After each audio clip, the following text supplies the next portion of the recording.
Hello friends, स्वागत है आप सभी का आपके अपने यूट्यूब चैनल लर्निंग नीट पर। जैसा कि आपको पता है कि डेली शाम की 5 बजे की क्लास हमारी जो होती है वो होती है सीटेट एमपीटेट क्लास। और यहाँ पे हम हर दिन अलग अलग सब्जेक्ट देखते हैं क्योंकि सारे सब्जेक्ट इंपॉर्टेंट है। ओके, तो सभी को गुड इवनिंग जितने भी लोग जुड़ चुके हैं। यहाँ पे आज हम देखने वाले हैं एसएसटी के क्वेश्चन जो कि आपके सीटेट के लिए पेपर 1 और 2 दोनों के लिए इंपॉर्टेंट है, क्योंकि अब पेपर 1 में भी जो ईवीएस के नाम पे पूछा एसएसटी और साइंस के क्वेश्चन ही जा रहे हैं। साथ ही साथ एमपीटेट में सिलेबस के नाम पे लिखा है ईवीएस, लेकिन उसमें साफ लिखा गया है कि क्वेश्चन का लेवल जो है वो हाई क्लासेस के अकॉर्डिंग हो सकता है। तो जाहिर सी बात है कि हाई क्लास में ईवीएस मतलब एसएसटी और साइंस ही होती है, तो आपको ये क्वेश्चन देखने हैं। खैर चलिए स्टार्ट करेंगे सेशन बिना टाइम वेस्ट किए। ओके, जितने भी लोग जुड़ चुके हैं रिप्लाई करने के लिए रेडी हो जाइए। तो आज का पहला क्वेश्चन है, आदि मानव किसान कैसे बने? जमीन पर चावल के बीज बोने से, ग्राम प्रधान से मंजूरी मिलने के बाद, कृषि योग्य जमीन क्रय करके, फसलों की खेती में अनुभव प्राप्त करके। पहले तो आदि मानव हुआ करते थे, फिर वो किसान कैसे बन गए, खेती कैसे करने लगे, ये आपको बताना है।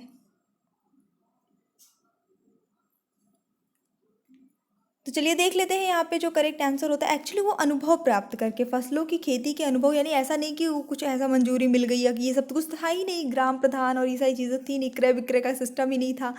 तो वो खुद से ही मतलब जैसे एक्सीडेंटली एक्सपीरियंस गेन करके और उन वो धीरे धीरे खेती करने लगे, इस तरह से वो किसान बन गए।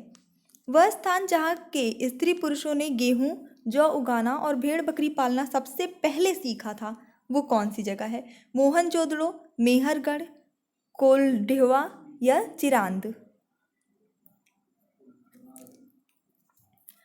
डिस्क्रिप्शन बॉक्स में सारे प्लेलिस्ट की लिंक मैंने दे दी है ताकि आपको ढूंढने में दिक्कत ना हो। तो आप वहाँ से सीटेट और एमपीटेट के, सीटेट के नाम से एमपीटेट वाली क्लास भी आपको सीटेट के नाम से ही प्लेलिस्ट मिलेगी, सीटेट संस्कृत, सीटेट हिंदी, ऐसा करके।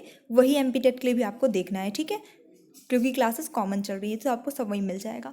खैर चलिए देख लेते हैं इसके लिए जो करेक्ट आंसर होता है। ऑप्शन नंबर 2 बिल्कुल सही है। जितने भी लोगों ने गेस किया ऑप्शन नंबर 2 मेहरगढ़, ये बिल्कुल सही उत्तर हो जाता है। बिल्कुल कृषि का जो, खेती का प्रारंभिक साक्ष्य जो है और पशुपालन का साक्ष्य मेहरगढ़ से ही प्राप्त होता है। नेक्स्ट देखेंगे, अशोक के धम्म के संदर्भ में क्या असत्य है, यानी जो गलत है वो बताना है। नौकरों से सद्व्यवहार, लोगों का नैतिक उत्थान, विशिष्ट देवता की पूजा, माता पिता एवं गुरुजनों का आदर। धम्म देखिए एक ऐसा सिद्धांत होता है जिसका अशोक ने कुछ इस प्रकार से अभिव्यक्त किया उसको कि सभी धर्मों का सार समान है, वर्णों के स्तर पर भेदभाव नहीं किया जाना चाहिए, महिलाओं के प्रति जो है प्रगतिशील दृष्टिकोण होना चाहिए, ऐसे देखिए अनुसी विचार नहीं होनी चाहिए, और सभी लोगों के साथ हमें फ्रेंडली बिहेव करना चाहिए, मित्रतापूर्वक व्यवहार जो है वो करना चाहिए, ठीक है। तो इसके लिए असत्य यहाँ पे क्या हो जाता है आपका? ऑप्शन नंबर 3 विशिष्ट देवता की पूजा, इसका यहाँ पे कोई जिक्र नहीं है। प्राचीन तमिल रचनाओं को संगम साहित्य कहा जाता है। इन्हें संगम इसलिए कहा गया क्योंकि, मतलब इन्हें संगम क्यों कहा गया ये आपको बताना है। कवियों का सम्मेलन होने के कारण, राजाओं का सम्मेलन होने के कारण, व्यापारियों का सम्मेलन होने के कारण, या फिर इनमें से कोई नहीं। सही उत्तर इस प्रश्न के लिए जाता है आपका, जाहिर सी बात है, तमिल रचनाओं को कहा जाता है संगम इस क्योंकि कवियों का सम्मेलन। वैसे भी साहित्य वर्ड आ गया तो जाहिर सी बात है कि व्यापारियों और राजाओं का इससे ज़्यादा संबंध नहीं, कवियों का हो जाएगा। तो करेक्ट आंसर आपका ऑप्शन नंबर 1 हो जाता है। निम्न में से सत्य कथन का चयन कीजिए। हरिसेन ने गौतमी पुत्र श्री सातकर्णी की प्रशंसा में प्रशस्ति लिखी। आर्यावर्त के शासक समुद्रगुप्त के लिए भेंट लाते थे। दक्षिणापथ में 9 शासक थे।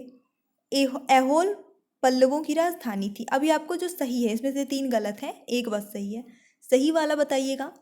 और हमेशा मैं लास्ट में बोलती हूँ लेकिन अभी मैं जल्दी बोल देती हूँ कि प्लीज़ अगर आपने चैनल को अभी तक सब्सक्राइब नहीं किया, क्योंकि 50% से ज़्यादा जो है मेरे व्यूवर्स जिन्होंने अभी जो वीडियो तो देख रहे हैं लेकिन चैनल सब्सक्राइब अभी तक नहीं किए हैं, तो प्लीज़ कर दीजिए ताकि हम लोग के 2 लाख जल्दी से जल्दी कंप्लीट हो सकें। तो चलिए देख लेते हैं इसके लिए जो करेक्ट आंसर होता है वो क्या होता है। ऑप्शन नंबर 2 हो जाएगा। आर्यावर्त के शासक समुद्रगुप्त के लिए भेंट लाते थे, ये बिल्कुल सही बात है। बाकी की अगर हम बात करें तो हरिसेन ने, जो गौतमीपुत्र की बात हुई, तो हरिसेन की प्रयाग प्रशस्ति में समुद्रगुप्त की विजयों का उल्लेख है, ये चीज़ है। उसके बाद फिर आपका और हो जाता है कि दक्षिणापथ में 9 शासक थे, यहाँ पे ये चीज़ है, तो ये भी यहाँ पे असत्य है। उसके बाद फिर हम लास्ट वाले की बात की, ऐहोल जो है वो पल्लवों की राजधानी थी, तो ये कहीं ना कहीं असत्य है क्योंकि पल्लव शासक की राजधानी कांची थी, कांची, ठीक है। नेक्स्ट देखेंगे, चोल काल में शाल भोग नामक भूमि किस प्रयोजन हेतु दी जाती थी? जमीन साल भोग उसका नाम रखा गया, मतलब कि जो भी जमीन दी जाती थी उसको साल भोग कहा जाता था। किस लिए दी जा गई जमीन को साल भोग कहते थे? सिंपल ये सेंस पूछा है।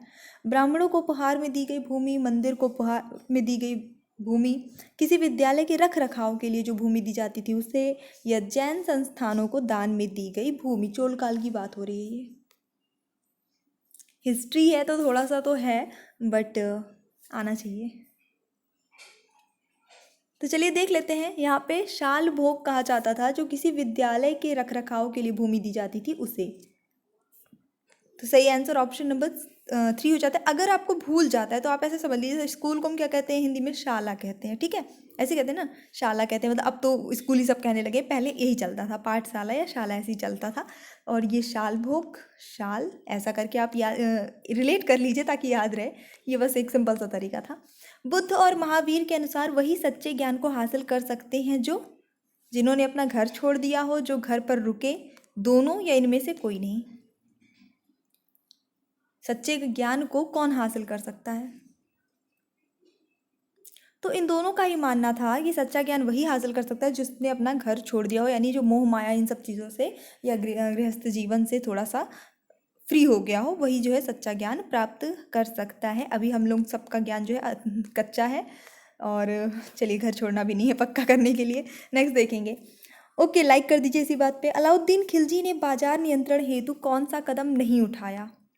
फटाफट से बताइए। दीवान रियासत की नियुक्ति, सहना की नियुक्ति, कीमत नियंत्रण, दीवान मुस्त खराज की नियुक्ति। जो कदम नहीं उठाया है अलाउद्दीन खिलजी ने वो बताना है बाजार नियंत्रण के लिए।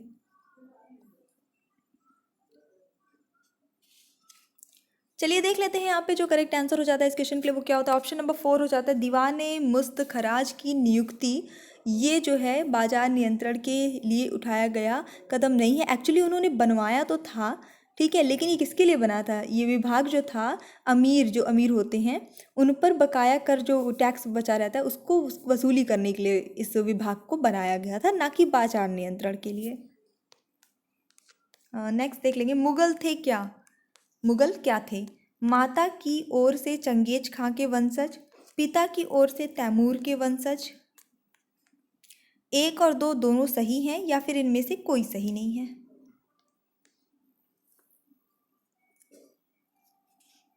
चलिए देख लेते हैं यहाँ पे जो आपका करेक्ट आंसर होता है इस क्वेश्चन के लिए वो होता है ऑप्शन नंबर 3। 1 और 2 दोनों सही है, ये बिल्कुल सही आंसर हो जाएगा। आपको पता है कि भारत में मुगल वंश के संस्थापक कौन?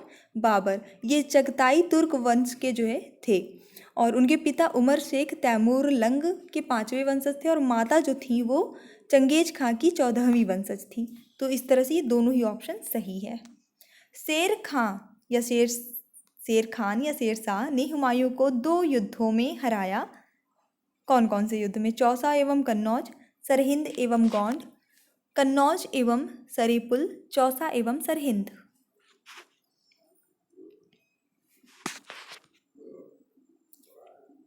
चलिए अभी देख लेते हैं इसका जो करेक्ट आंसर हो जाता है आपका वो क्या होता है। ऑप्शन नंबर ए ही यहाँ पे सही होगा। चौसा और कन्नौज 2 युद्धों में हुमायूं को शेरशाह ने हराया था। चौसा का युद्ध कब हुआ था? 1539 में, और उसके बाद फिर आपका कन्नौज का बिलग्राम में हुआ था एक्चुअली 1540 में। तो एक ही साल का ये जो है डिफरेंस था, इसी समय युद्ध हुआ था। नेक्स्ट देख लेंगे, किस शासक की माँ राठौर राजकुमारी थी? जहांगीर, शाहजहां, अकबर, हुमायूं।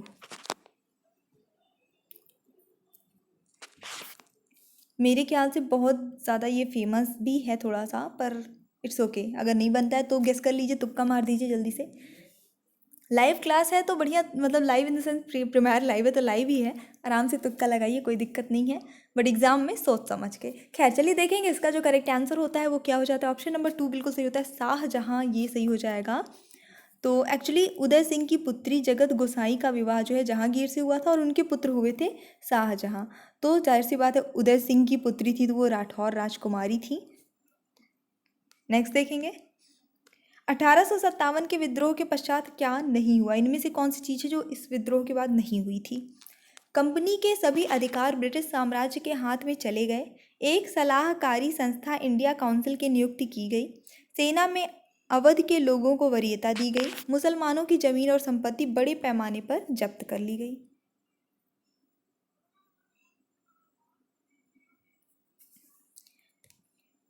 चलिए फिर देख लेते हैं क्या सही उत्तर हो जाता है इसका। ऑप्शन नंबर सी, बिल्कुल जितने भी लोगों ने सी गेस किया है सबको वेरी गुड।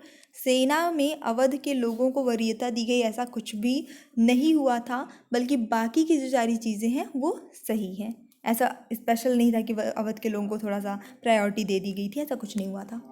19वीं सदी में ज्योतिबा फुले ने सत्य शोधक समाज ने क्या प्रयास किया था? ओके, ज्योतिबा फुले का सत्य शोधक समाज, उसने क्या प्रयास किया था 19वीं सदी में? दंभी ब्राह्मणों तथा उनके अवसरवादी धर्म ग्रंथों से नीची जातियों की रक्षा, जाति प्रथा पर आक्रमण, जमींदार एवं महाजन विरोधी विप्लव का नेतृत्व, अछूतों के लिए पृथक प्रतिनिधित्व।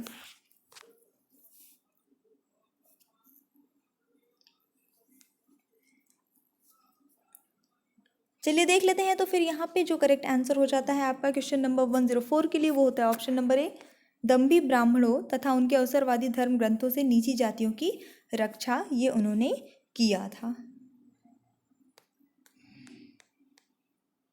इसके लिए जो है थोड़ी सी देख लेंगे नेक्स्ट क्वेश्चन। गांधी जी ने जिस विदेशी पत्रकार को दांडी मार्च के समय अपने साबरमती आश्रम में ठहराया था वो कौन था? Richard Gregg, Webb Miller, Kirby Page, Louis Fisher.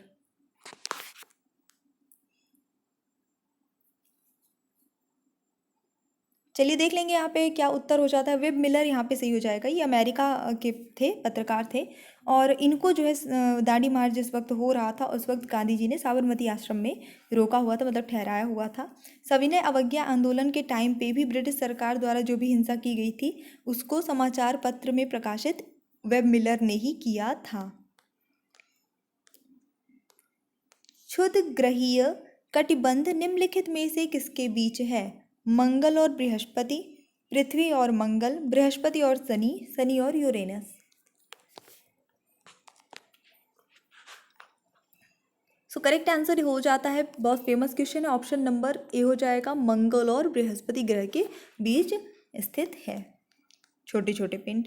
सो ये हमारा आज के क्वेश्चन थे। आई जस्ट होप आपको पसंद आए होंगे। अगर आपको पसंद आए हैं तो देखिए लाइक करिएगा, शेयर करिएगा, चैनल भी न्यू है सब्सक्राइब भी करिएगा। ऑल्सो एक और आपके लिए मैंने थोड़ी फैसिलिटी कर दी है कि मैंने डिस्क्रिप्शन बॉक्स में सभी की लिंक दे दी है, आई मीन सभी प्लेलिस्ट की लिंक दे दी है, जिससे आप इजीली क्लासेस चेक कर सकते हैं, आपको ढूंढना नहीं पड़ेगा।